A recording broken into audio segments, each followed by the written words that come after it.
searching for you, it's alright. I will sail all the oceans, I will feel the sea breeze. I will not rest until you're here with me. I have been to these places like you have never seen. Why won't you come back to your home with me? I have been all around, now you're nowhere to be found. I won't go back until you're safe and sound.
It's been years since I had a change.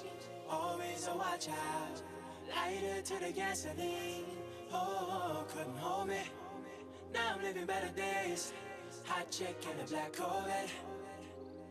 Like she drove right out of a magazine. And oh my gosh, I never seen something so bright like the sky. Always guiding me. Oh my gosh, I never seen something so beautiful and rare. Let me breathe your air, baby. Girl, come into my life. Welcome one and all to a very special stream, I guess. I'm Digital Bacon, joined in the booth by none other, like, I only know your Stan. I didn't even ask how to pronounce the name, buddy. Takua? Is that correct?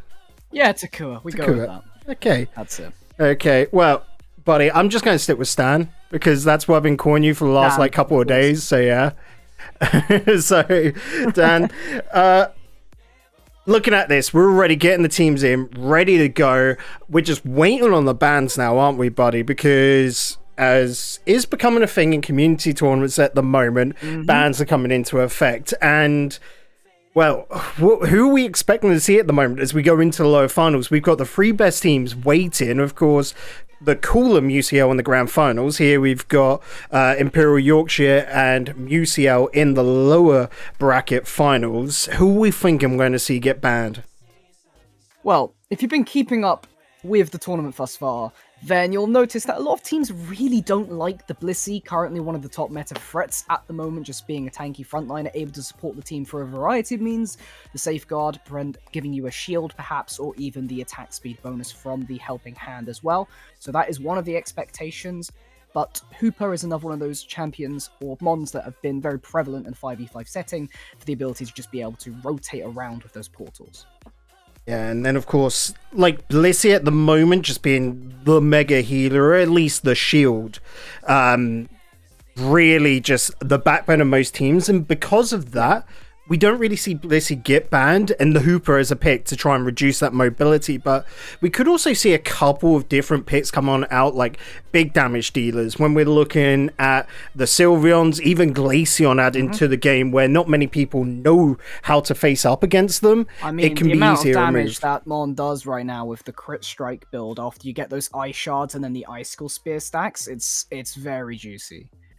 Okay, right. We're seeing Sylveon come out, and I think Blissey coming on out. We're just being told, like, in a patch, but not from who.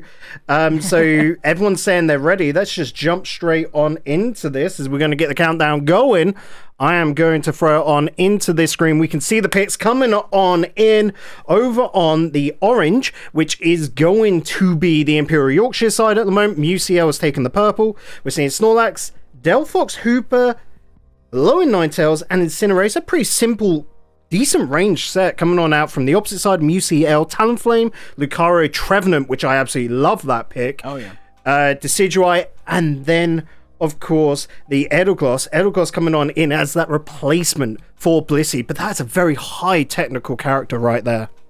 Very technical character, very defensive team, very tanky right now between the Trevenant and the Eldegoss. You've got the mobility from the rest of the maps to be able to make those rotations. I mean, Cinderace, Talonflame, and Lucario all able to move around very fast. So definitely be watching out for those on the map and exactly how they want to play. So as we get on in, everyone loading. We were talking about this earlier, weren't we? Just when me and you were shooting the breeze. Oh, yeah. And of course, the game has crashed straight away on first launch. Ah, you love to see it was going to happen. Can we get a little pause on in there, buddy? Can you go into the admin panel and get that sort of squared away? Big F's in chat. It's unfortunate. My game has fortunately not crashed, so I am currently in the loading screen on my Unite.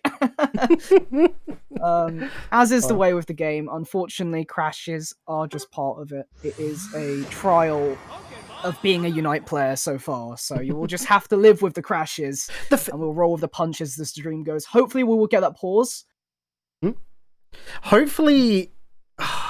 It gets fixed, because I actually play normally on the Switch. Currently giving that off to my little brother. He wanted something just whilst playing, like, on the airplane that he's just gone on holiday. So I was like, yeah, sure, you can take it. I can use this. And I didn't realize the difference there as I'm just getting back on into the lobby. Hopefully we haven't missed too much. This is one thing I do love about Unite for that, is as soon as you boot up the game, once again, it will throw you back in. No need to wait or faff about. So hopefully we haven't missed a massive amount. I have managed to pause the game. It's at 9:38, so I can resume it now for you, because I can see, I think you've just joined back in. Okay, so again, underway. So we're just pretty much at the point where we're seeing the bottom lanes, and we are seeing a 1-1-3 setup here. That is becoming a standard, isn't it? Yeah, definitely being able to give that aggressive early XP here as well. Trying to go for the contest here to see maybe if you can get a steal away. As long as you don't play too aggressively, you should be fine for that one. Yeah, actually, I think that Hooper managed to get that. I did see the XP go up to 4, so at least got some of that shared XP, if nothing else. But all important in the early game is to get those perhaps early dunks in if you want to do it. As you can see, the Snorlax getting one in the top side as well. However, actually, I believe that Fennekin might die overextending for the dunk in the top side. Gotta be careful with those overextensions, of course. Up in the top lane, Raboot is just taking down the Snorlax. He was helped by that Lucario, and they're going to get a cheeky little dunk of 40 points, hopping on back down. And we're actually seeing the Hooper even throw on over as they want to help throw him for these bees. They don't want that top lane to get too beefy, too leveled up. You can see the Snorlax on level 3 still massively under level going on down there. Whereas on the opposite end, over down towards the bottom, you can see the Raboot and the Eldegoss sort of giving a lot of time for each other, allowing each other to sort of level up because they don't need to fight. I mean, big XP advantages in the hole for the MUCL side right now. Lucario and Raboot both at 6. We'll see if they can keep the pressure up on this side, because XP is all important when it comes to those objectives spawning later, particularly the Dreadnought and the Rotom coming up. A big push forward there with the dash from Lucario, just telling the opposition, no, you're not allowed to come take our A-Poms. These are ours. And now we're going to see a big fight break on out. But can they take down the Snorlax? Taking so much damage. Woo. Big play coming on out there. And as such, the Delphox has to fall one back. But with those heals coming from the goal line, it's not going to be the most damaging thing. But they will get it on 1 point left. That is going to allow for the maximum overdunk. Yeah, exactly. Once you get those points later on, come team fight or something, get someone to a max cap on those points, dunk that one in, and it's extremely good value because that first goal zone, very easy to access. So hop back up here towards Lucario. You can see just keeping that Snorlax on its toes as everyone is getting ready to hop on down to the bottom lane. The bees. Perfect timing. I mean, you're going to get another KO. Cinderace having to just go out. Cinderace, I mean, the timing is not perfect. We'll only have a few seconds to be able to run on down. Lucario, though, in the opposition, just trying to suck up those points, but surely not going to overscore here. Not getting a big dunk there, but does remove that option for the Hooper to transfer up from the Dreadnought to the Rotom. But speaking of Dreadnought, look at this down in the bottom lane. It is well and truly with that Orange Yorkshire side. You can see UCL not being able to really contest. When they do, it's already knocked down. No one's coming onto it. They're focusing on the Mons. Although Ninetales has been allowed to run this, and actually, look at that. The Cinderace comes on through and snipes the Dreadnought. And that's what XP is all about. Coming in level 9, now level 10 off the back of that Dreadnought. A huge advantage from UCL, pushing that scoreline to 145 to 43, just off of that back of that early XP advantage that Reboot was able to get. And Delphox trying to get this Rotom early, but look at this. Let's have a little watch on the Trevenant running on in with the Pain Split, sorry, the Curse. Looking to just steal that away, and does, and gets the Delphox. That is, well, just basically a little deal right there. 2 for 1, if you ask me. Ooh, really aggressive play on the Trevenant, not able to get anything more, but just getting the pressure out, making sure you can shove the Rotom in, get that defensive goal zone. Super managing to get out of that one just about, but all you need is to get the dunks in here. Oh, and the Trevenant, that Hornleech just being able to drag them away is so good, allowing the rest of the team to dunk. And now we'll see that, well, UCL are in such a strong advantage. That top lane is destroyed. However, though, as we come into this one, Takua, you'll notice they'll be able to farm up from those Ordinos. So it's not over and done yet. They're still within 200 points, which seems to be a very crucial marker here for the comeback. Yeah, exactly. The thing about Unite, if you haven't played enough of it, you have to remember, come 2 minutes, Zapdos spawns, and you get doubled scores. So if you get that Zapdos, weaken the enemy goal zone, score in a few, you can definitely make up the deficit that Imperial Orchard are currently in, but have to wait for this team fight. Yeah, massive ultimate coming on out. The Unite move from Snorlax, trying to give his teammates a lot of just little bits of health, trying to stack everyone up as it will spread. We did see him have that body barrier earlier, but it's just not enough. The level advantage is massive right now from UCL. You can just look at that across the board, lowest level at 10-8 on the other side on that Hooper. Is evening out a little bit, but catch-up XP does exist in this game, so what Imperial Yorkshire need to do is to try and get a pick onto someone and get some of that XP back for themselves. Just unable to do that right now. Trying to defend, there's still tier 1 goal zone, but 3 versus 1, I don't think Snorlax can survive here. Oh, that Trevenant became very, very risky right there. Of course, with that 2-level disadvantage, if they were to be knocked on out, that would give so much XP on over to York. That's all they needed. B's going to be picked up again. Further accelerating deficit here for York. 315 to 93. They're really going to have to play around the Zapdos. Need to make sure they have the setup for that. And don't fall too behind in the XP. Make sure all your Unite moves are up to get the teamfight positioning, because I don't think there's another good way back into this right now. That is one scary tree coming on in, just pushing the Delphox, who will get out of dodge, sprinting, absolutely legging it away. But the issue right now is that Rotom is so far over to that left-hand side. That is MUCL's once again. This has just been so clinical from UCL to get every single advantage they possibly can. Kind of showing dominance of this university right now. The other UCL seed currently waiting in the grand finals, having taken down Imperial Yorkshire to this point. So let's see if Imperial Yorkshire can try and put up a fight versus round 2 of UCL in one way or another. And we did see both MUCLs face off against each other earlier on. It was the cooler MUCL, the Mewtwo variant, should we say, that came out on top. But by every record, when we were looking in Discord, it looked like the, should we say, OG MUCL were the strongest side. So that was a bit of an upset, and I think they're on the warpath for revenge here. Yeah, definitely was. We got to take a little sneak peek in the game if you were in the call in the Discord with the other MUCL team, and it was really off the back of the first Dreadnought fight that the cooler MUCL managed to get a very big win there and snowball the game from that position. As we do get another Dreadnought fight. 30 seconds still on the last stretch, though. Lock-on guards coming on out here. We will see a low Ninetales fall. Elsewhere, you can see this. Try and retreat. Keep yourselves alive so you can get that option for the snipe on the Dreadnought. And, well, Talonflame knows has to take a step back, only use those special moves. Talonflame's base attacks, not the strongest, but the burst damage that it provides is so good. They will get a score, a goal, removing the top lane just a little bit as Zapdos falls. Let's just make sure teamfight positioning is key here, but I think the pick-off on the Delphox might actually just secure them an advantage for the Zapdos. Elsewhere, though, that Snorlax trying to get involved a little bit too late to the fight on the opposite end. The Alone Ninetales and Hooper trying to battle it on out for Zapdos, but they need to be focusing on his team fight. They need to remove numbers. Right now, they're in a 2v4 scenario, and that is not favorable. Snorlax just unable to deal any damage right now. Just getting the 1-for-1 trade initially wasn't enough. Another one knockdown Hooper going unbound, but it just isn't going to be enough to contest this as a 2 versus 4 right now. Fox going to put out the Unite move. Actually, should be a lot of damage. I might have just cast a curse that as they did get the pick off, and that is going to delay the Zapdos ever so slightly. And well, the delayed Zapdos has allowed it to regain the health. This puts Imperial Yorkshire in a bit of a bad situation, but you can see it's getting melted down so quick. 1 minute left. If Imperial Yorkshire lose this Zapdos, they're not going to be able to fight back. And they do lose it. They don't have the time anymore. The kills come on out. Mons are removed. Cinderace included. And it is a lone Delphox standing in no man's land with not much to be able to do there.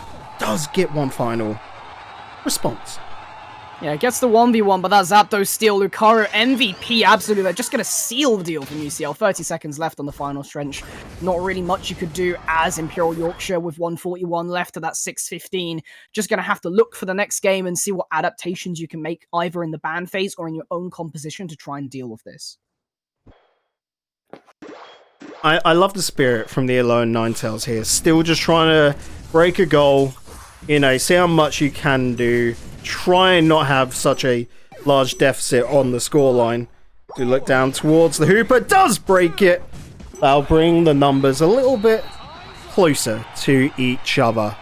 So we take a look over these points here. Any Mons, any players you want to highlight?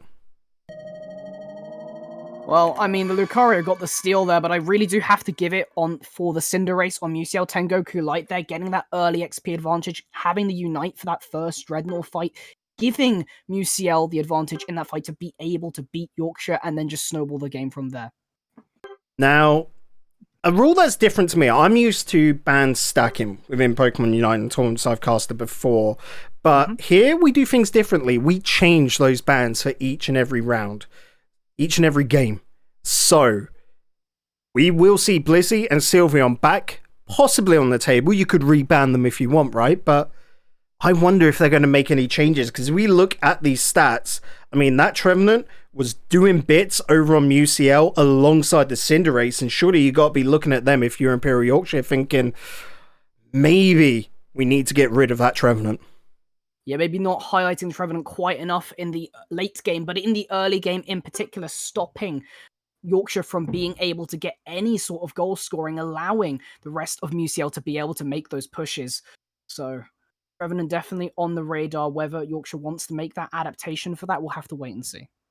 So we're just going to get the next lobby on up. We're throwing the details on over as we speak. And I'm looking towards to Twitch chat right here, and actually seeing someone mention Lucar saying that he expects the Lucario ban coming on up with the amount of damage that Lucario is going to pick. And I think, yeah, the Trevenant for me was the one that did the most, but was it just they weren't set up in the right team composition to be able to deal with the Trevenant? But then at the same time, I would imagine with that squad running that Eldegoss, that would bring Blissey back on the table. And we know the not only tanking capabilities that Blissey has, but the team heals. When you've got a Cinderace that was doing a lot of damage as well, making your Cinderace or perhaps a Greninja in that same slot able to live a little bit longer, that will be such an addition to the squad. That Trevenant isn't so bad because they just swap their composition completely. Yeah, there's ways to deal with that. I think on the Yorkshire side, another focal point would be that early game, because that was really where UCL was able to try and start that snowball. Getting that early XP advantage, as I keep hammering home, if Yorkshire could maybe focus on that a little bit more, maybe draft slightly more early game champions, Mons even. Yes, that Sylveon was banned out, but something like that to try and basically say, okay, we're going to contest you a little bit more, make sure you don't get quite as much of an XP lead, so come the first team fight, we won't be in such a deficit. Right, as we wait on this next match to get set on up, I'm just going to throw us into a break, guys, and when we come on back, we'll be bringing you the second game. Don't go anywhere.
Okay, so we're coming back straight on into this one with pretty much no warning at it.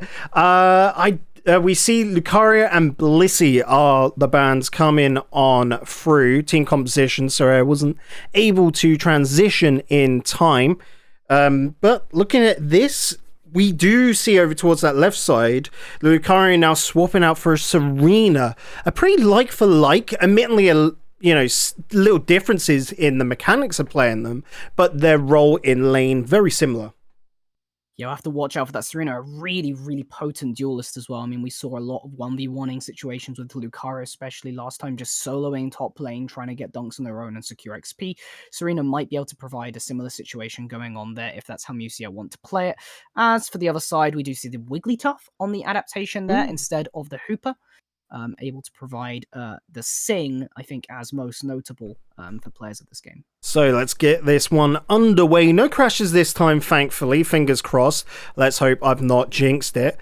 As we will look at Musea with a game advantage coming into this one. Take it now, and that is it. They're done and dusted, going up against the sister team in the grand finals. As we keep an eye on this bottom lane, this is a big, big push looking for that upper Ordino. But notice over on the Imperial Yorkshire side running a 2-1-2 composition.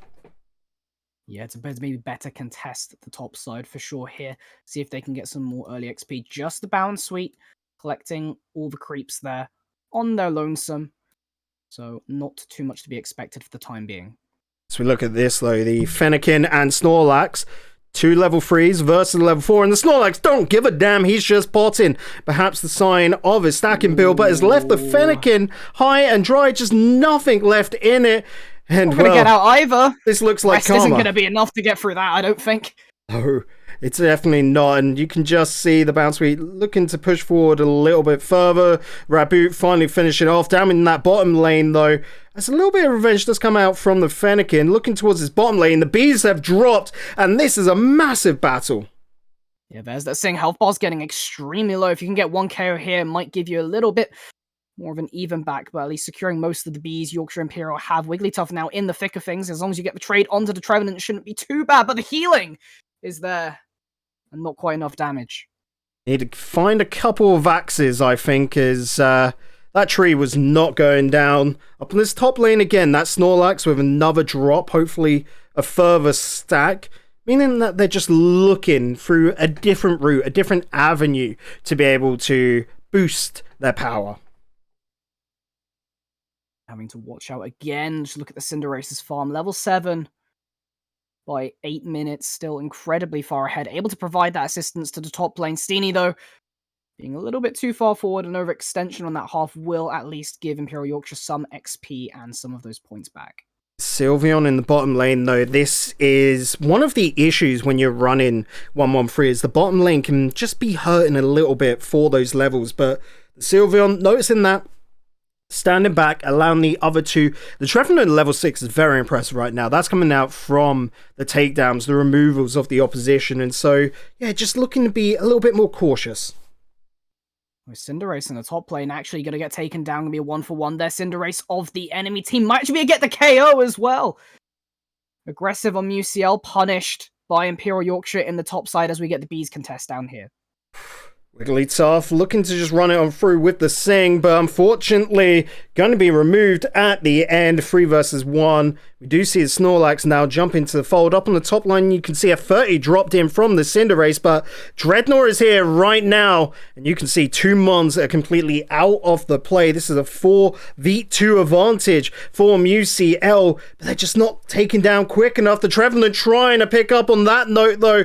They do remove the Snorlax as well. The Wigglytuff, the only one left standing, and Trevenant able to drag them away. Trevenant just so tenacious, this tree, pushing people away. The healing is just ridiculous. Imperial Yorkshire, not much they can do about this, and with the numbers advantage here from UCL, they should just be able to make this push. Really tough down once again. Low and Ninetales even with that sort of speed decrease, it doesn't matter because the move does not care for that. On the opposite end, though, look at this from Snorlax and Delphox. Are they quick enough to remove this before anyone can get up to the top? Simple answer is yes. That was lightning fast, and you can see the rest of the team. They might not even be able to stop the Rotom from potting. That goal is removed, and unfortunately, they're not going to be able to charge on further. This Cinderace, though, is in a spot of bother. If they can remove that, that's going to be a massive amount of XP coming on out. The Delphox is removed, the Snorlax swiftly afterwards, but the Cinderace does go down as the bees drop. Yeah, just too much. Musiel's map movements are just that clean right now, rotating as a whole team every single time to cover for their teammates, making sure nothing can get lost out. Although Imperial Yorkshire definitely have looked more alive here. Not quite this disadvantaged state that they were in by this point in game, but that KO onto the Cinderace is going to keep Musiel in the lead. So, as things sort of settle on down, you can see no fights really going on. Everyone's waiting for the next Dreadnought drop, farming up the XP. Where do they go? Again, this bottom lane with every single Mon from UCL looking to be a little bit, dare I say, indecisive. They don't really know where to go. And look at the Delphox. That's free real estate. Certainly is. 40 points back, going to even it out a little bit. This is exactly what you need come the next objectives to make sure that you're not in the position that you were in before. You just have to fight for the Zapdos, but A9 just in the thick of things a little bit too much. Going to get taken down immediately. Well, the Zapdos not going to drop for another 2 minutes and 42 seconds, but where the side of Imperial Yorkshire was so spread out, they're just not ready for this fight. Admittedly, the madness sort of worked here as a strat, and as the Dreadnought is in, the Delphox trying to snipe it away, but that Unite came out way too early. Perhaps it lingered long enough. Who gets the Dreadnought claim? It's Cinderace. Something that we really have to point out here is, yeah, that Trevenant died, but what that Trevenant was doing is zoning both the Snorlax and the Cinderace away. So I think losing your life there, securing the Dreadnought, and just preventing two of the biggest threats on the side of Imperial Yorkshire to just simply not be able to enter that team fight was pivotal for Musiel to be able to win that one. I hate to step away from this Snorlax Eldegoss fight, especially when the Cinderace comes on, but look towards the top. The Rotom is in play, and they are fighting tooth and nail for it up there. They know that this could be a chance to come back, to remove that top lane, to get the points back in favor of Imperial Yorkshire, but there's no way to push that Rotom towards the left-hand side. The Trevenant has to deal with the oncomers and can deal with them.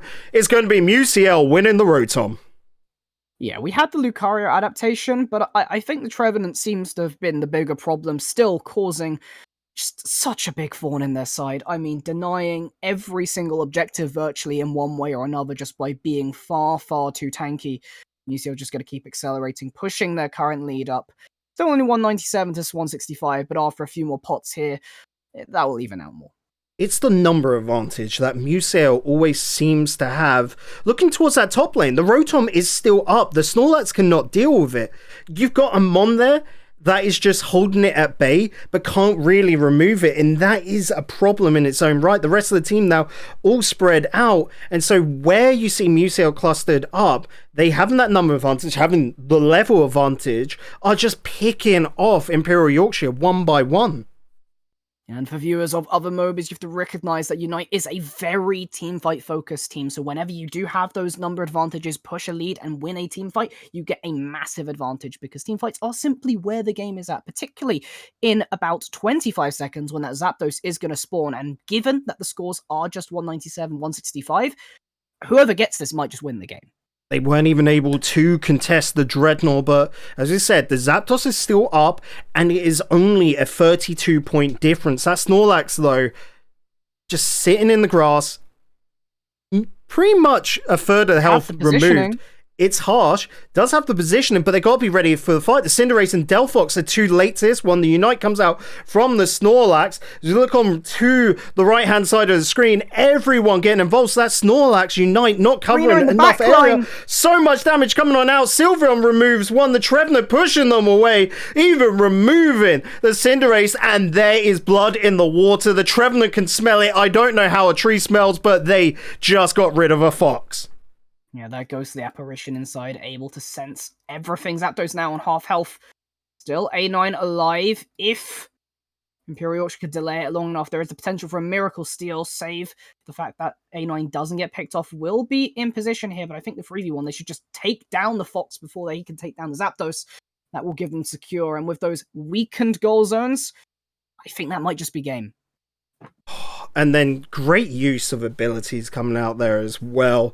Just knowing how to, as a pair, that Trevenant Serena combo has been crazy good. To near enough stun, put them into a locked position, and then the Serena just comes on through with a stomp, removing them instantly. As well, Serena in this sort of setup has a lot of sustain, because with every stomp, they will gain health. If the Trevenant can get 2 Mons caught, well then that's 2 Mons stomped, which means even more help there for the Serena. So you do see a couple of cheeky chances in this bottom lane to get a score, but the issue is they've been bested already.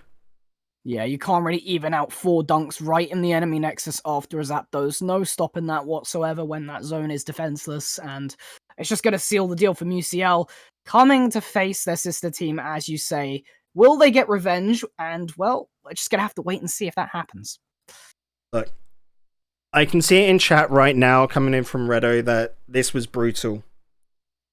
I'm not going to say it wasn't, because we have to be realistic. It was great fun to watch nonetheless. Like, you're seeing different strategies, and you're also seeing that sort of difference between, I want to say, ranked warriors in Imperial Yorkshire coming up against a team that is working more on a comp level from UCL, and I think my game's crashed right at the end, funny enough again. Oh, but you'd love to see it. What you can look at that now is think, what on earth is Coolum UCL at? If that was a win for Coolum UCL, what level are they playing at to be able to take down that team? You've got to get hyped for the grand finals, bud, don't you? Oh yeah, absolutely. 2 of the Titans, I mean, coming from the same university, they just have that Unite player base right now, really grinding it out. But from the little gameplay sneak peek I did have a look earlier, it was more to do with the misplays of MUCL rather than the rest on the Coolum UCL. They did have a very excellent Cramorant to watch out for, and I will be watching out for that in the ban phase. Right, let's head on to a break then. We don't want to keep you lovely people at home waiting. Let's just try and get that game set on up as quick as possible. We'll see you guys on the other side.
show you?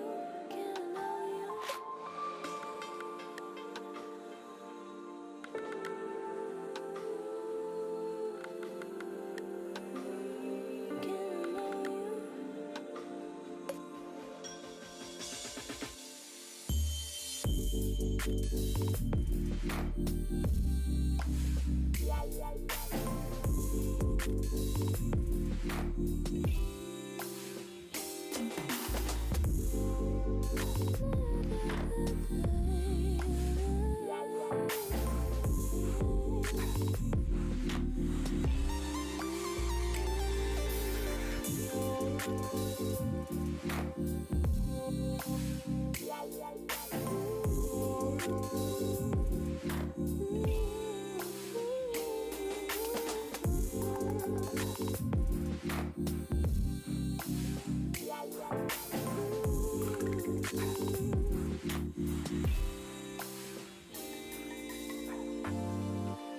There you go, and you go till you're good. Took a break from the pressure.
Calcium in milk helps bones grow.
And welcome back, folks. We are very swiftly going to be moving on in to the grand finals. We have got all the players on in, and heck, we even have bans, don't we, Dan? Absolutely, that Blastoise and Cinderace locked in. Blastoise banned out by Musiel and Cinderace on the cooler Musiel. I think we can understand where that Cinderace is coming from that last series, getting those advantages in the jungle, just doing out massive damage. Of course, the Trevenant was also a big part of that, but clearly they value the Cinderace more. And as for the Blastoise, when these two teams first scrapped together, it was a combination of Blastoise and Cramorant that were really causing the other Musiel team problems. So I can see we've got all the players on in. Should we let them go down? Should we get this started? The last best of 3 of the evening? Yeah, I think we're as ready as we could be. Let's get going. Okay, as we see the picks come underway, that Cramorant still coming on now, even with that Blastoise missing, and we were talking about this. Cramorant, an interesting pick without the emblems, of course, which aren't in play right now, but even more interesting, Eldegoss on both sides, considering that Blissey is still in play. Yeah, Blissey's still in play, but both teams really opting for this pick instead. As for the rest of the team, fairly standard from the side of the quote-unquote cooler Musial, but there is currently a few hovers going on before the locks come in. I imagine that Trevenant will come back again, as it truly was just such a threat in that last series. I'm not used to seeing Charizard as well come out in competitive play. Charizard is great in ranked, a real climber, just because of the utility. You can change on the fly from being a one-on-one jeweler to going more for an AoE effect, but in comp, generally you don't see them because the Delphox comes out, right? Yeah. So, an interesting, that's a personal preference and a half. Yeah, definitely personal preference. You do have to watch out for the damage that pick can do, particularly in that Unite move, one of the higher damage Unite moves in the game, if my memory recalls. So definitely be watching out in your positioning. But that Cramorant is definitely the mon I would be wanting to highlight, as it was doing some very nasty work in their first scrap. I just love that Cramorant skin as well. Just Oh, like the it's Chef glorious. Cramorant, the good boy, he's cooking up some damage, and we're cooking up a game. Let's get things underway for the grand finals. Who will get the bragging rights? It will be in the hands of UCL, of course, but which 5 members of UCL will be able to get to claim that first title of the first Inter-University Pokemon Unite tournament? Oh, this is an interesting mix. Again, we're seeing Cooler Musial in the purple, going with a 2-1-2 formation, whereas Musial sticking with that 1-1-3. Already fights going on out. You can see that Cramorant being a massive focus. Oh, but not able to be removed. I mean, Whirlpool doing a lot of damage. We'll have to keep watching out for that. The zoning power of that tool, very, very high. Let me climb, however. Top side, having to back off. Lucario will score that goal. Getting those early things. Probably a stacking item, I would imagine. But there's the Machop, and there's the KO. Yeah, and Machop as well, looking like they're stacking, but coming up against the Decidueye. That level of advantage, not able to do anything against it. Decidueye's basic attack, really, really powerful. Decidueye maybe not having the most mobility, but very, very high damage, is basically going to showcase the fact that they don't have any mobility as they get caught out. He's now spawning. He's coming on in, and on the top side, it looks like Cooler Musial should have this done and dusted. Let's pop down to that bottom side, and this must have been a respectful affair. Once again, no one dropping, and still that one mon advantage going in favor of Musial in that bottom lane. Go back to the XP thresholds. You can see a Charmeleon currently at level 6, doing a very good job farming up that XP. You have to watch out to see exactly where that hits in time to come. For the time being, a very, very even game. Definitely a difference in terms of the early game as compared to the last best of 3. And it's really going to be the Dreadnought fight that we see that difference in 2-1-2 versus 1-1-3. It's going to be that case in the 1-1-3 if it's worked right. If the top lane has not been disturbed too much, that we're going to see all 2 Unites come out. That Machoke going in a little bit too deep, removed, but the Lucario in response removed by the Charmeleon. I mean, that's 30-24. That's a lot of extra points and a lot of XP, more crucially, donated over to the cooler Musial, as Musial themselves try to make an advance on the bot side. A big moment there, but you can see they just don't have numbers yet until the Decidueye steps on up, is looking to mow them on down, but the Machoke, that is a power play and a half. Here we go, picking up the KO is really punishing the decision to try and push into that goal zone. He's now spawning, secure some more XP. This XP is so important. I keep hammering it home, but it does allow you to get, if you get that level 9, you get the Unite move before the objective, and that really gives you a tool to be able to secure the XP and keep yourselves in the lead. Yeah, Eldegoss in the back doing good work, especially with the Pollen Puff there, looking to just get a little bit of a slowdown on the opposition. We do see The Dreadnought is in play. Charizard with the Unite move, looking to deal so much damage, a massive area of effect, and of course, unstoppable to boot. Cramorant will take down the Trevenant. Charizard looking to charge on behind, dropping the Fire Blast. That Lucario has nowhere to go and is wiped from the field, swiftly followed by Eldegoss. Oh, can't believe that Charizard survived the entire fight. Eldegoss securing that Dreadnought, of course. Call of Musiel getting a massive, massive boost of XP there. And it does go to show that, you know, when you get the jungle into level 9, you have that Unite move.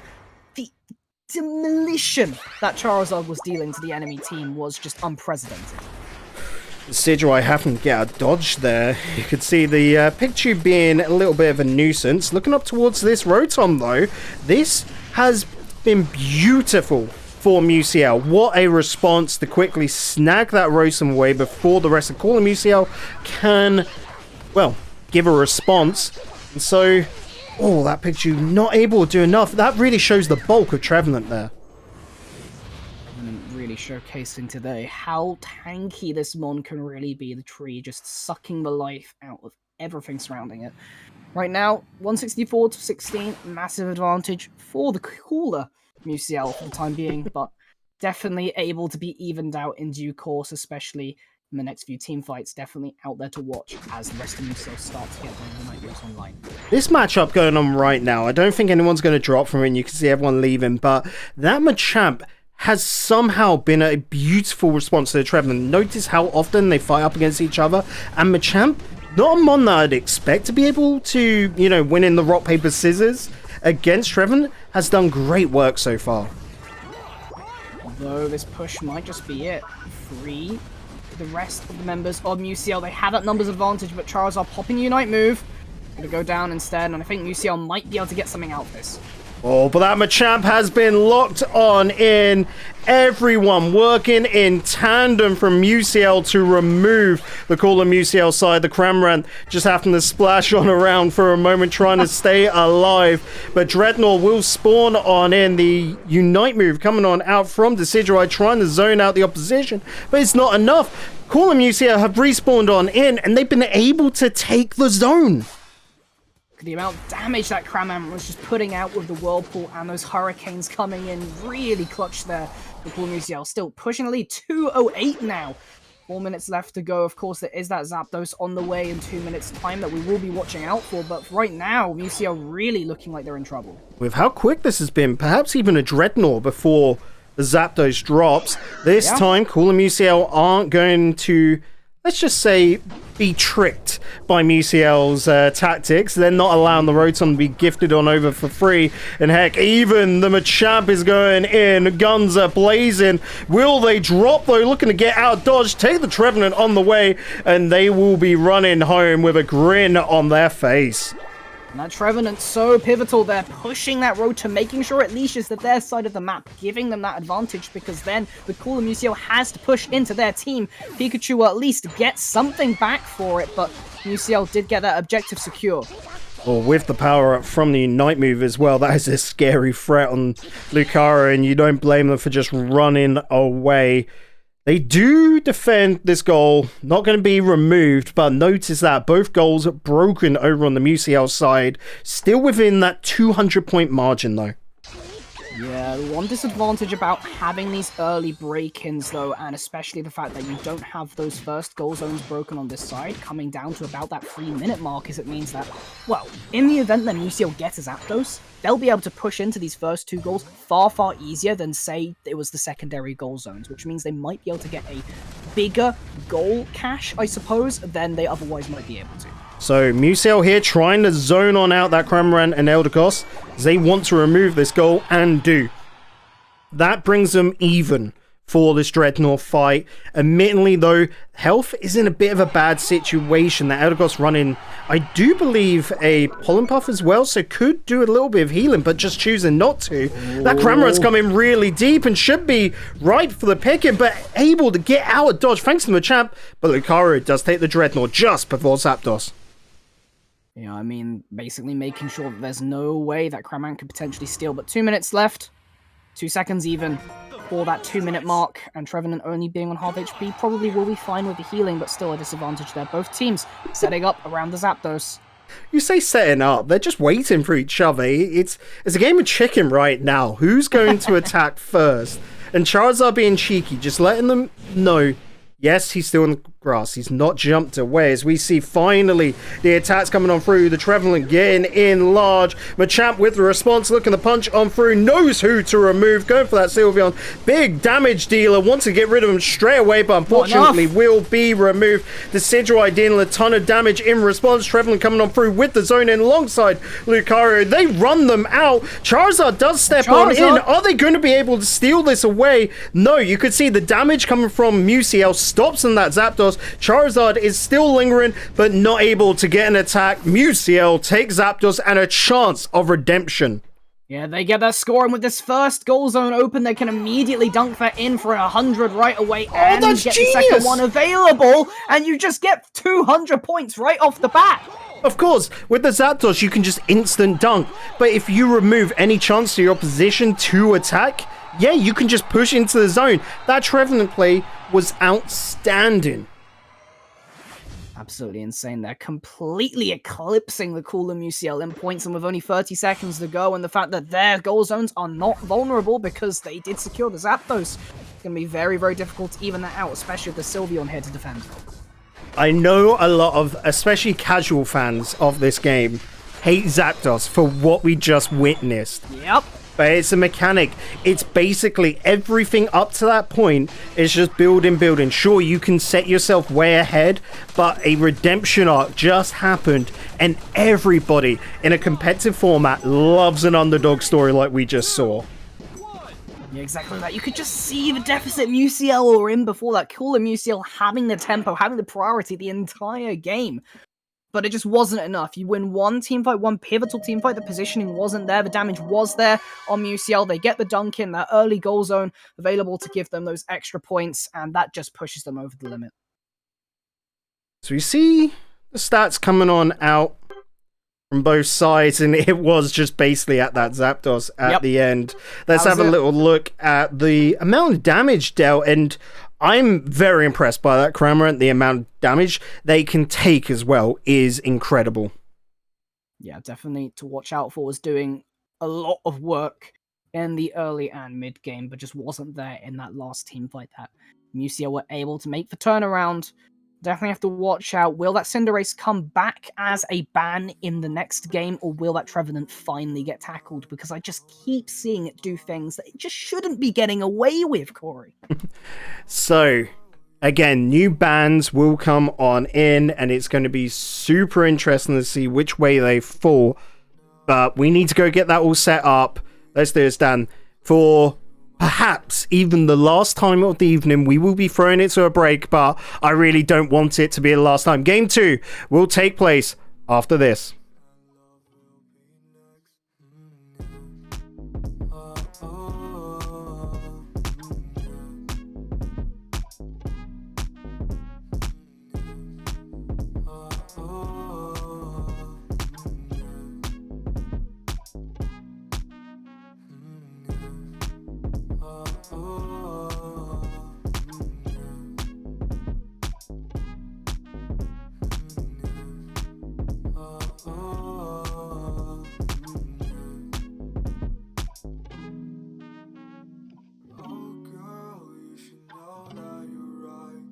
I'm here regretting the things I do.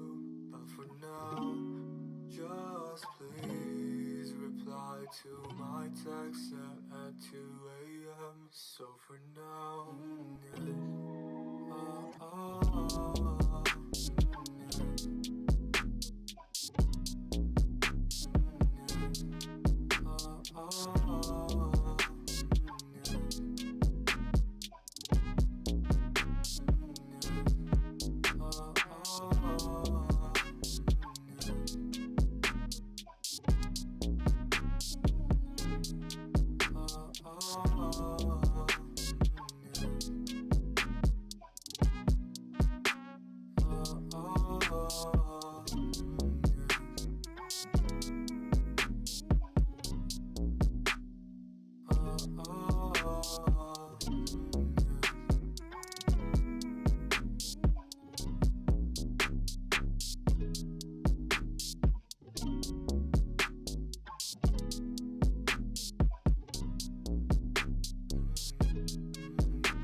And welcome back, folks. We're going to be swiftly moving on into this one. We're currently just waiting on the bands to come on through. Dan, that last match was a spectacle, to say the least. It looked like Call and UCL were the better, stronger team the entire way through, right up into the Zapdos.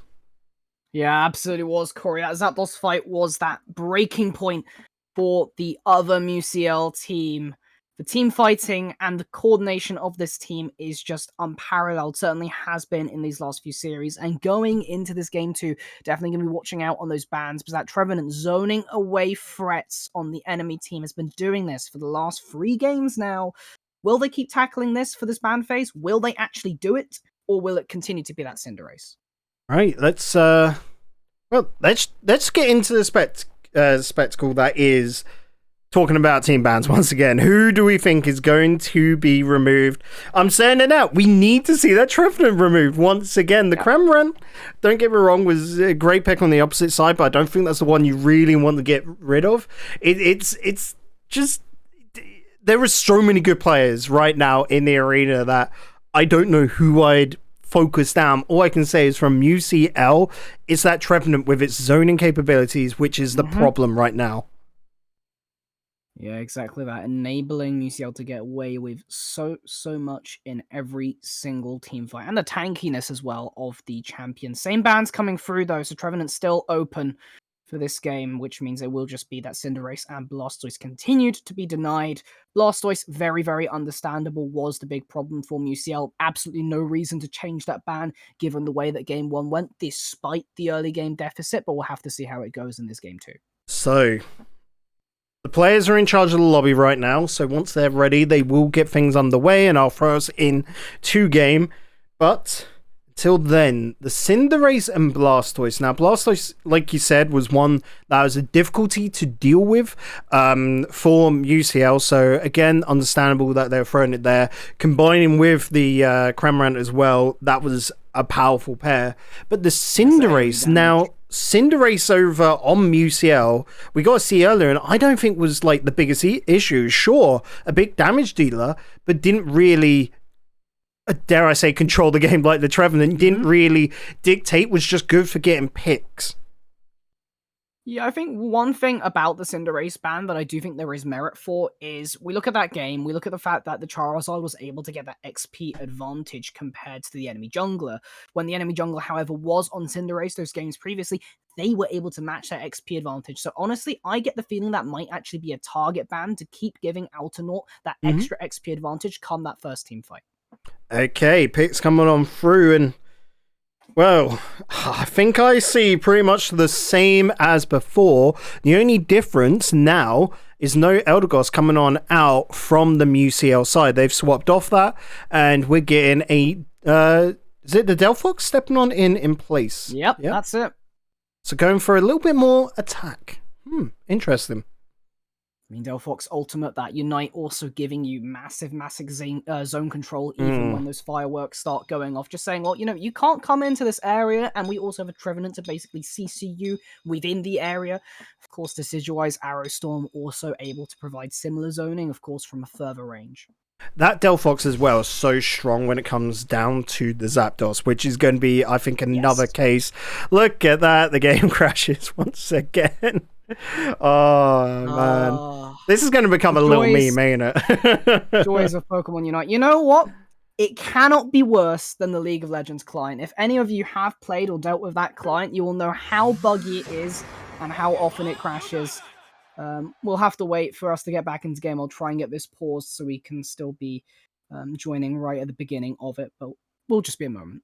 Yeah, again, Lo said, the only upside is that it's pretty quick to actually get back on in. I'm already loading on into the lobby as we speak, so I don't even think there'll be a need to pause the game per se. Because I'm doing it anyway. I was going to say, because by the time that I'm back in, it's just going to be everyone on the bot lane at level 2, perhaps level 3 if they're feeling a little bit cheeky. Yeah, well, I'm just going to leave it at 9:58 for the time being so we can get everyone on stream starting. Of course, this being the grand finals, we want to watch every single little bit of gameplay we possibly can. And now that you are back in, we're going to put the countdown on. And this was pretty much at the perfect point right at the start, so we haven't missed anything. Hallelujah to that. So, once again, we're seeing actually now a little bit of a change up. 2-1-2 from both sides coming into this one. Actually, to light, the bottom lane is a free stat coming out from UCL. Alright, in which case, very similar formation, same sort of early game plan that they did have. However, the Coolum UCL did not opt to try and go for that early Ordino first. They did ditch the APOMs last time to get to that, and therefore the other UCL team will secure that one first. Yeah, I am still intrigued by this Charizard in jungle as well, coming from Coolum UCL, because again, not only is Charizard an interesting pick, but jungle Charizard at that, and it is purely for that Unite at Dreadnought. That is the only reason behind it. Yeah, I mean, we saw how it went last game. You put that Unite down, you get the damage, you get the XP, and they were able to snowball from then. It was just the fact that they didn't actually match up at the Zapdos. So it's whether that snowball potential this Charizard is giving you is enough to compensate for the fact that you don't quite have the Zapdos contest that UCL do, especially with the adaptation given that Delphox. Oh, big win. This is looking like for Coolum UCL. Lucario drops. Decidueye, though, still putting a little bit of damage. That means the 20 and the 17 coming on out isn't able to be dropped until the Machoke gets evolved. That is a big win. Lucario is not back in time, and so Coolum UCL will take top lane in a healthy 64-point fashion. Very, very nice. Get some stacks in as well whilst you do that. XP, of course, all important come those team fights as we keep on drilling in. XP, of course, gives you those abilities, gives you more stats, gives you your upgrades, gives you your Unite, gives you virtually everything you want. It is the source of power in this game. There is no goal system. There are no mini games. It is all about XP. Oh, the Lucario just not able to get there in time. And so a little bit hurting there, has to fall on back. 1 point left in that goal, and so perfectly right for the picking. As we look down to his bottom lane, though, that Fire Blast really doing damage. Such a big AoE attack. Yeah, but with Charmeleon at level 7 and the fact that Trev was at 5, if I'm not mistaken, there will actually be catch-up XP granted over to Musia with that kill, so big advantage from that. 24 seconds until Dreadnought, you can see, trying to get last off the farm, perhaps even a pick or two, but the bees near enough absolutely free as the Charmeleon drops Fire Blast once again, zoning on out. The Ordino was dragged on down. A drop on the Trevenant, that is a big drop, as we know that's been a difficulty for the Cramram, removing the Delphox, and so Coolum UCL should have an advantage for the start of this Dreadnought fight, but look at the rest of the cavalry trying to rush it on back in. Sylveon waiting for the pick, starting to run up now, but just cannot find a way on in. Sylveon does steal it! Steal! Oh, and Lucario up top, dropping a further 30. The Charmeleon has to back off. Cramorant and Eldegoss trying to push away the Trevenant. On the opposite side, Decidueye just dropping attack after attack, even removing the Charmeleon in distance, and the Pikachu up to level 10. That Decidueye is looking fat. Decidueye, the massive benefactor from that entire play. A huge steal coming out from Izzle on Musiel on that Sylveon, basically turning what was a bit of a disaster for Musiel at least to a pretty even state now, especially if they can get this Rotom, push that in, get more XP, get a particular, maybe even get a gold dunk in as well with that Pikachu kill. Musiel really coming back to life. Machoke there just has to get out of dodge. Here comes the Charizard, looking to remove the Lucario, and does, now pushing on to the rest of the squad, trying to get rid of that Trevenant, but unfortunately too many Mons there and not able to deal with all that damage being thrown the Lizard's way. Trevenant back in action as well with a quick run up, and well, this game, once again, just being tossed and turned on its head all around. We don't know which way it is going. And that is the gameplay we love coming out of Pokemon Unite. Pokemon Unite, just one of those situations where every single team fight is always just right on the edge with all of the tools that each Mon can pump out. Of course, Unite buttons and everything. We're waiting to watch those upcoming ones. Dreadnought spawning in another 20 seconds. Which is funny, because when you're playing this casually on your own, it can, like, sort of feel the game's already gone at, like, 7 minutes remaining. You're like, oh, we've lost our first goal. The teams are doing nothing. You're getting all salty. But really, as we have to bring up again, it's not over until that Zapdos. So you just got to keep persevering. You do not hit that surrender button. Yeah, it's not over till it's over. Imagine surrendering in a 10-minute game. Anyway, we'll leave that for the time being, as this team fight is beginning to ensue. All the Unite buttons being popped. Eldegoss going over the top. Lucario going to be the first one to drop. Dreadnought left on 20% health. Who's going to secure it? Oh, it was looking like the Sylveon once again, but we need that confirmation to come on through. We have just got confirmation of a free KO streak coming through from the Cramorant, and it is Charizard. That is the goal going to be done and dusted, gone. The Cramorant's on 50, which is a horrible amount, actually, because how's that Cramorant going to wait for 5 seconds to drop that amount? Yeah, it's just not going to happen. It may end up being a case that unless they win a major team fight, you're just going to have to save it for the Zapdos in another 2 minutes. But we'll have to wait and see as that Rotom now spawning. UCL have the setup. Trevenant probably just going to leash it back to their side again, as they have done every game, giving them the positional advantage. Only Champ, a little bit early to jump in there on the Rotom. Actually, that is some beautiful zoning coming on out from the Trevenant. The Rotom has been taken from UCL, trying to get a bit of revenge still, as the Sylveon removes the Pikachu, the Decidueye on the Charizard, and once again, even though Cooler Musiel take the Dreadnought, Musiel takes the Rotom. Yeah, I think the Cooler Musiel will be able to defend out of this Trevenant right in the thick of things right now. Delphox Unite getting popped, everyone getting in, Charizard coming back from the Diglett jump battle, and they will be able to get the KOs and get the Rotom defended, at least something back for that play. Waiting on the next team fight now. Look at that bottom lane. The Sylveon Decidueye, whilst they weren't involved, sure, they had to give that on up. They were able to remove that bottom goal. So even Stevens for the next Dreadnought, which will come in with a lot of time. That is got to be captured. Both teams will fight over that. They cannot just wait, leave it. They've got to take it before Zapdos. 50 seconds remaining. XP-wise, we can see that the Cooler UCL kind of have an overall advantage, but that Decidueye is at level 14. Very, very high DPS target, particularly with that Unite button ready and locked in. Have to watch out for that one, as it can do some serious damage if left unchecked. I mean, I would imagine quite a few Unites ready to go over on... Dreadnought's gone. Did Lucario just come up and flick it away? It was like it was never even there. I mean, it did just evaporate, I'm not going to lie. Used a grass-type move on that one. Evidently, Decidueye and Trevenant being both grass types. Dreadnought just getting completely knocked out the park, but 5 seconds left on this Zapdos spawn. Charizard again, waiting in the bush, but the entirety of UCL is also there. Oh my days, this is a massively split battle. Everyone's just picking their favorite mon to go take on. Charizard looking to get rid of this Delphox, whereas elsewhere, that Lucario is getting rather skinny. Decidueye does take on down Machamp, looking to run out the rest of the opposition, throwing in shot after shot. The Cramorant can only just stick around in the middle. We have seen free drop from UCL, but we've seen them come back in the past. Decidueye dropping now. You've got to remove this. Call them UCL. You have to take the Zapdos. You cannot wait a single moment. They're not going to be able to get there, and Call them UCL will take the Zapdos.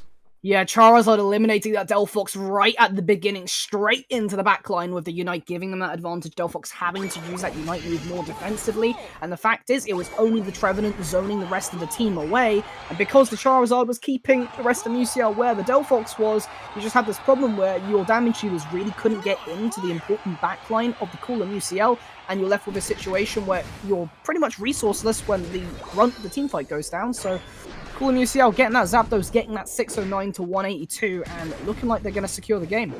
This is an interesting position right now as we look up here in the middle. They're waiting for a big group up. 40 seconds left. Because the Zapdos was taken so quick, you can push still. If you can win an entire team fight, leave 4 up, you might just be able to sneak this on in. It's going to be super difficult. Charizard already removing Lucario. Decidueye will take the Charizard on down. Looking on around the Machamp's trying to move Delphox and does, but it's caught in that Unite move. Has to fall back. That leaves 3 Mons able to drop 50. Unless Eldegoss has anything to say about this. Looks to run in. Trevenant remove him with still 50 points there. They surely can't drop this one now, as Machamp is going to use the Unite. Push out 1, push out 2, disallow the Trevenant. And well, we're going to game 3. Absolutely, just a delay there from Eldegoss and Machamp, respectively. Machamp living to provide another delay, just making sure that Musiel doesn't have enough time to pot those last few 50s to potentially even out the score there. But a massive Zapdos fight, Cramorant coming in very clutch alongside the Charizard, so maybe that Blastoise might be coming back into play if Musiel decides that maybe the Charizard or the Cramorant was a big problem. And again, as you look at the timeline, a lot closer than in the previous game. There was no little sneaky snipes this time, no last second wins. Cramorant and Machamp on a little bit less damage.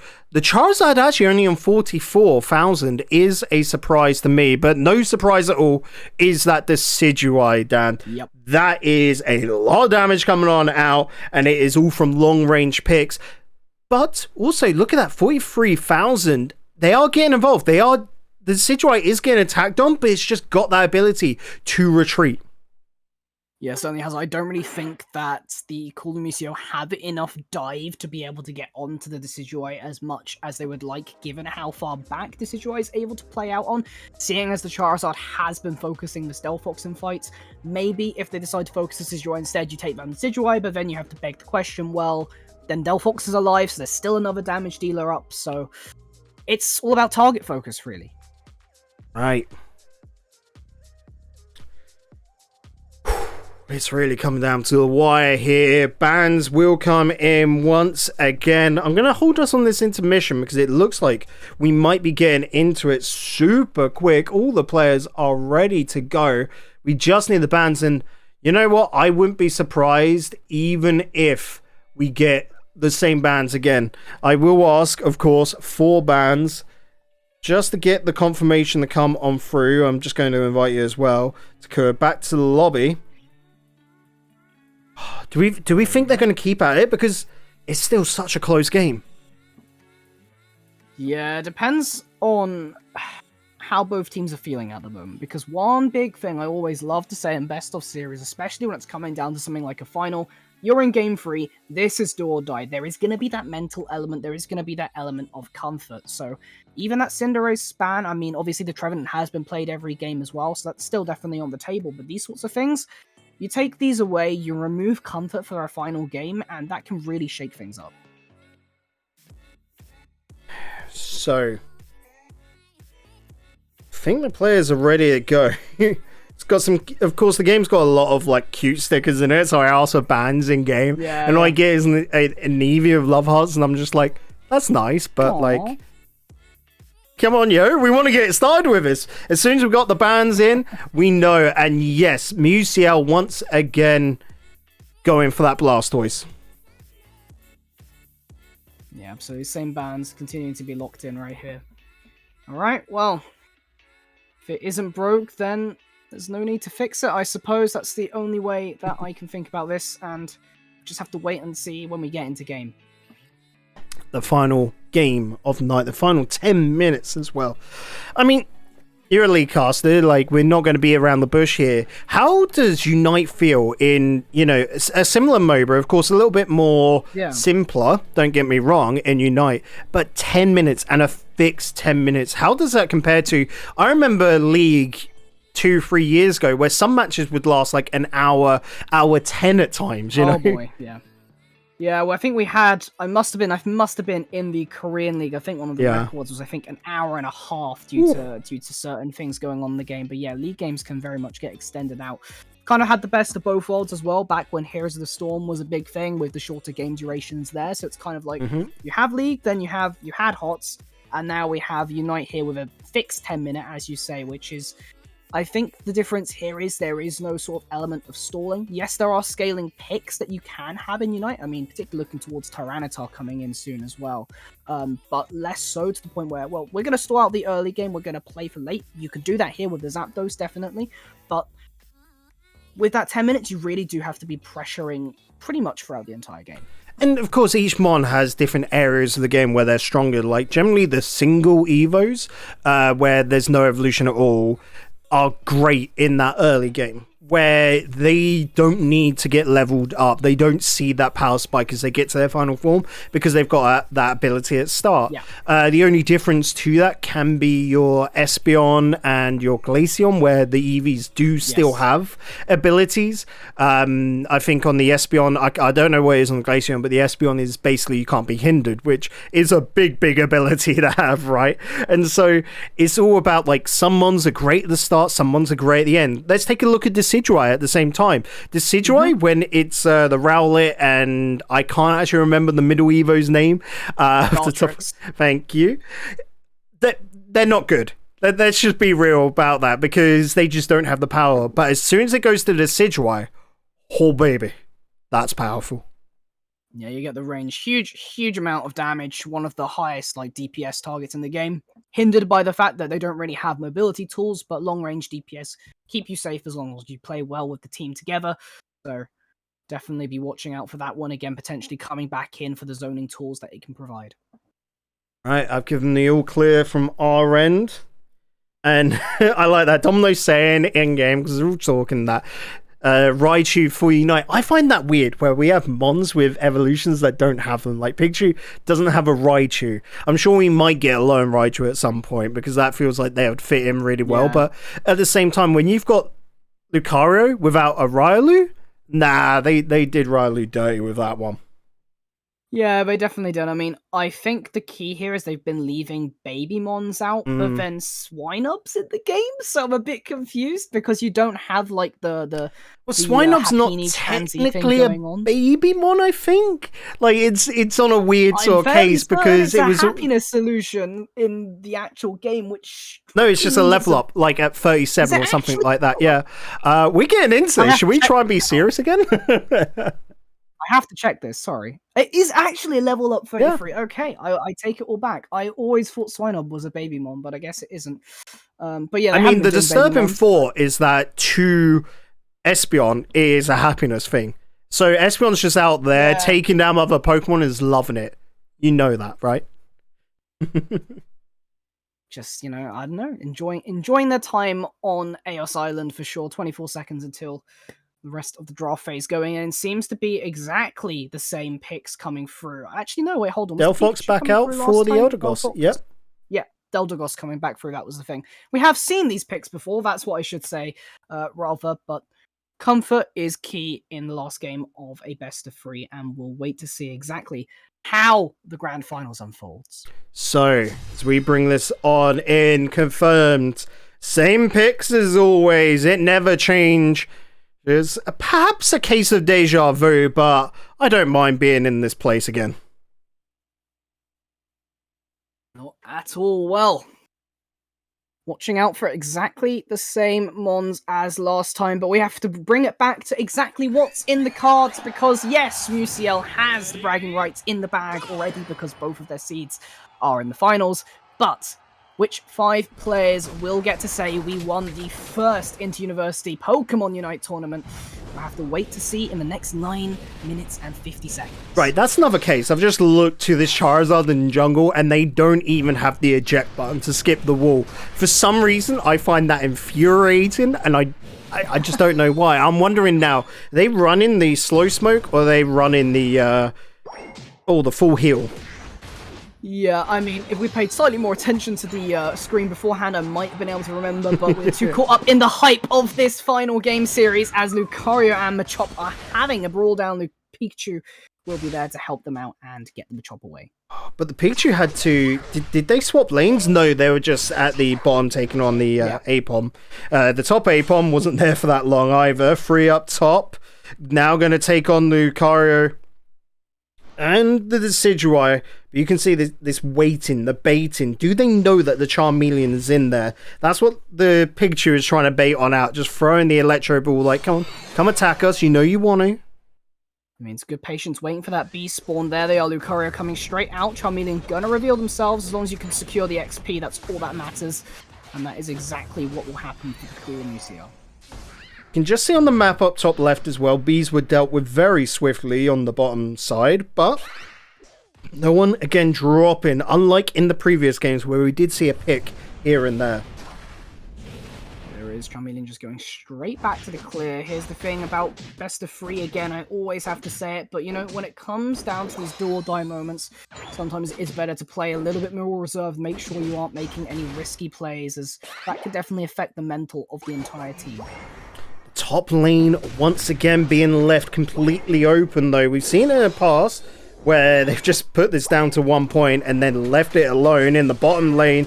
They're now starting to get a bit frisky, wanting to remove that goal.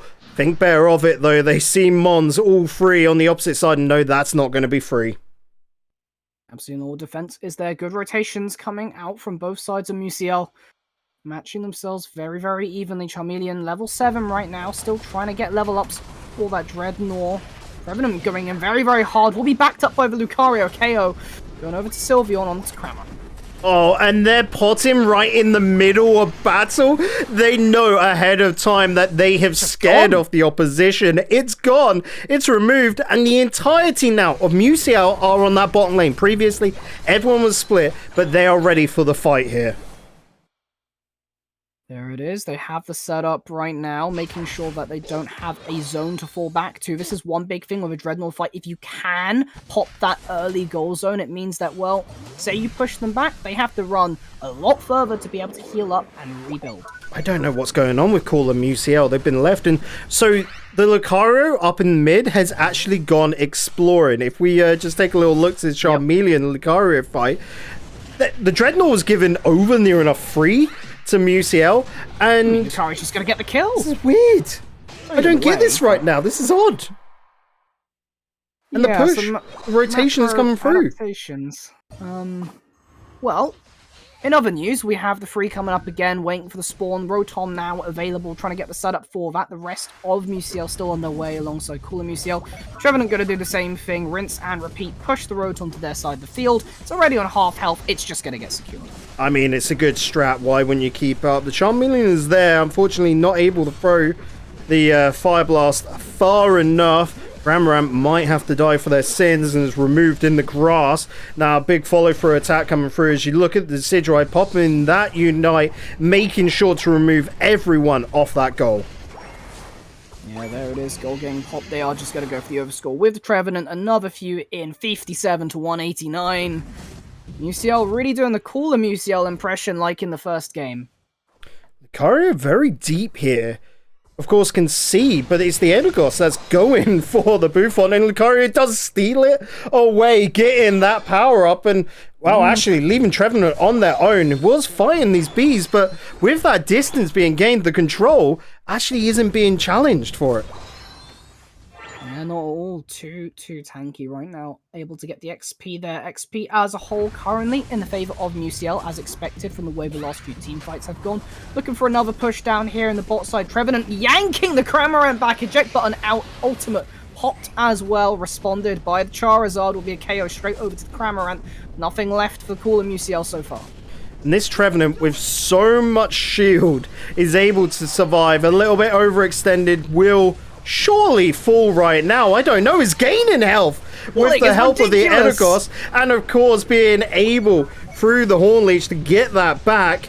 But that should be it. Done and dusted. Pikachu to remove, and now they will look to push down this Dreadnought. But look at this from Decidueye, quickly trying to rush it. The Sylveon to help as well will remove that Dreadnought, and now the cavalry has arrived. The rest of Cooler MUCL trying to just get revenge, pick up the pieces, but the retreat is too good from MUCL.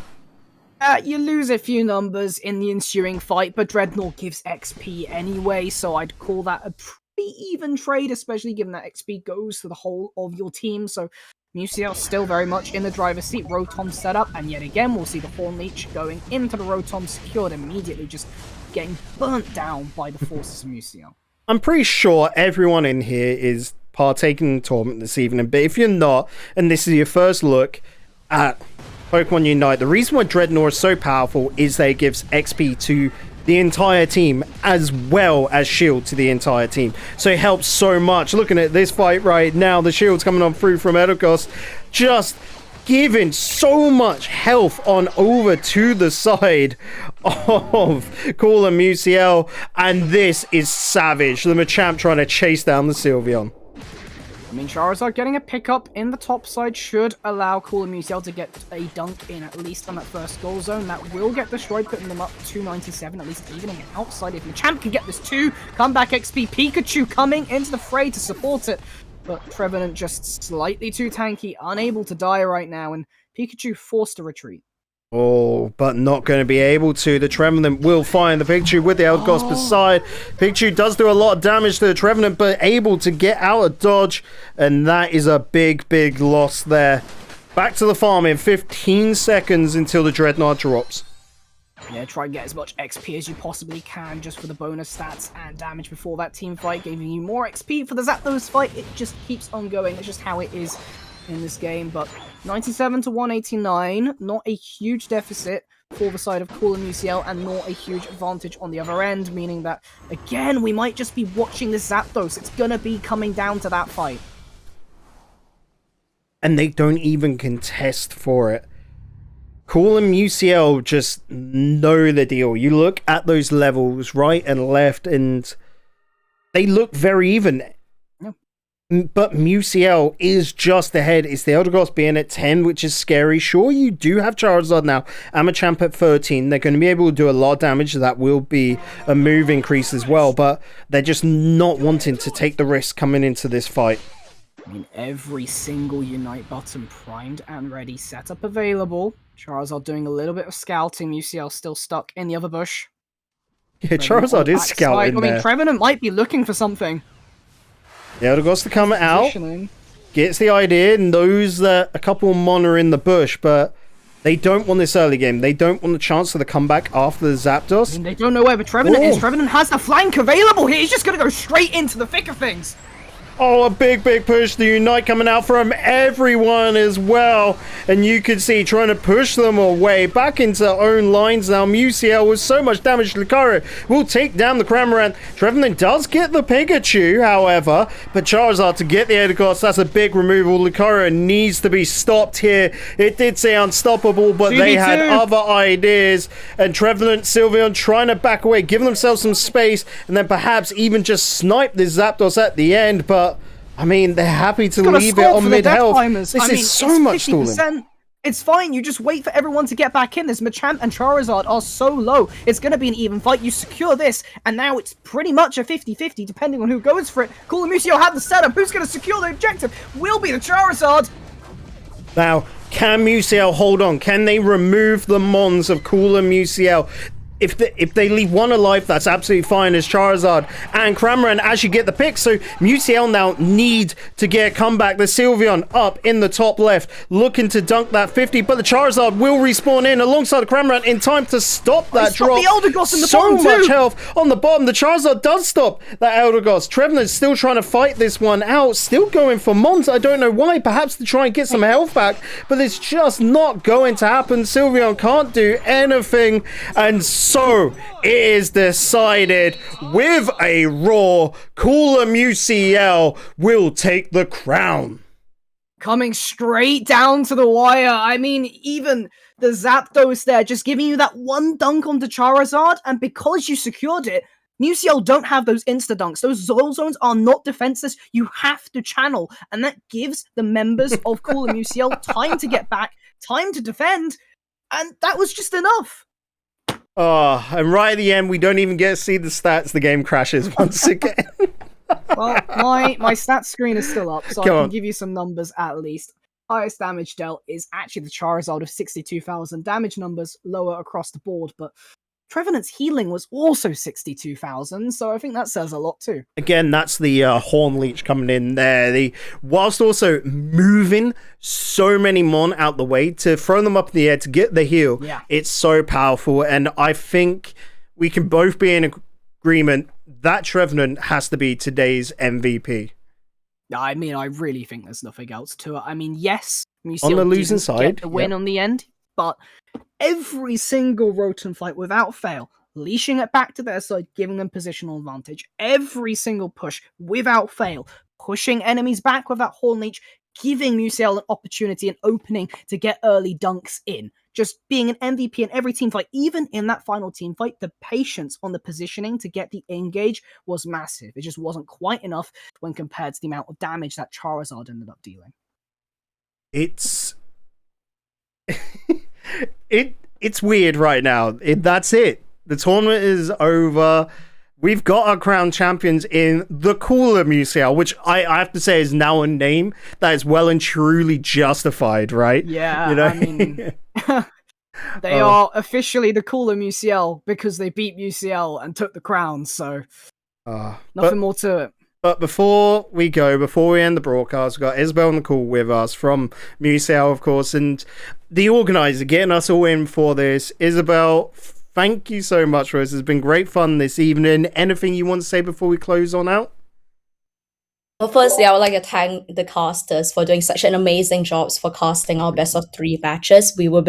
It really livens up the matches for us as well. And thank you to everyone who has participated in the tournament today for our very, very first Inter-Uni Unite tournaments. It's been great fun. Thank you for everyone for staying up till now. And also, especially to our Asian time zone, we had 2 members of MUCL in the Asian time zone. So it's about almost 7 a.m. for them. And one on Cooler MUCL as well. Now, surely. Yes. So thank you very much, everyone, for participating. And thank you to all the admin team that helped in organizing and setting up Discord, and the team at NSE for giving us their blessing and allowing us to do this trial tournament on behalf of them. Well, yeah, with that, hopefully we can have more of these in the future. 10 teams turning up today when it's just a bit of a full fun tournament. You know, it's not like money on the line, scholarship money, whatever, no trophies. It's just lots of unis, a lot of friends getting together. It's awesome to see 10 teams, which, well, that's 50 people sign up, which is a crazy number. So a big achievement for you guys. And yeah, hopefully we can do more of these in the future, Isabel. Yeah, thank you so much. I really did enjoy it. You know, I've been begging with all my heart to have a Unite tournament. I'm like, okay, let's just make one then. Right, Dan, any final thoughts before we head off for the evening? Well, I hope there's just more to come in this regard. I certainly had a blast casting it, and I definitely think that was the same case for you from everything that we heard, and I hope that the audience enjoyed, because it was an amazingly fun set of series. Thank you so much, you guys, for doing this. And we actually have the captain of the cooler MUCL that won in the stream with us, in the call with us right now. So I would like to invite her to speak a few words for taking the victory away from MUCL. I don't think they can unmute at the moment. Yeah, you're going to have to force unmute that due to role rules. Unmute her. Let's go. Yeah. See if you can get that sorted on out. Love a bit of Discord. There we go. Oh my god. I've been unmuted. Any final thoughts with how today went? Like, congratulations on winning. How does it feel? Thank you. Honestly, I don't know, because I